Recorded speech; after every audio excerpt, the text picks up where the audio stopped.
Do you slurp or not slurp? I'm having chicken pho, so join me for breakfast. This is how I eat my pho. First, squeeze the lime. A lot of lime. I love it. Make it as sour as possible. Next is my hoisin sauce. I use a gluten-free one, but you can always use the hoisin sauce condiment packet that comes with it. And finally, I want to make it really spicy. My chili oil. Add it in. We'll test the taste now. And I added my egg, okay? I just wanted an egg. Got the noodles.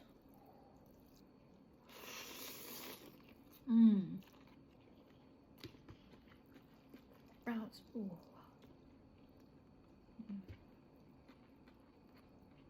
Piece of chicken. Broth.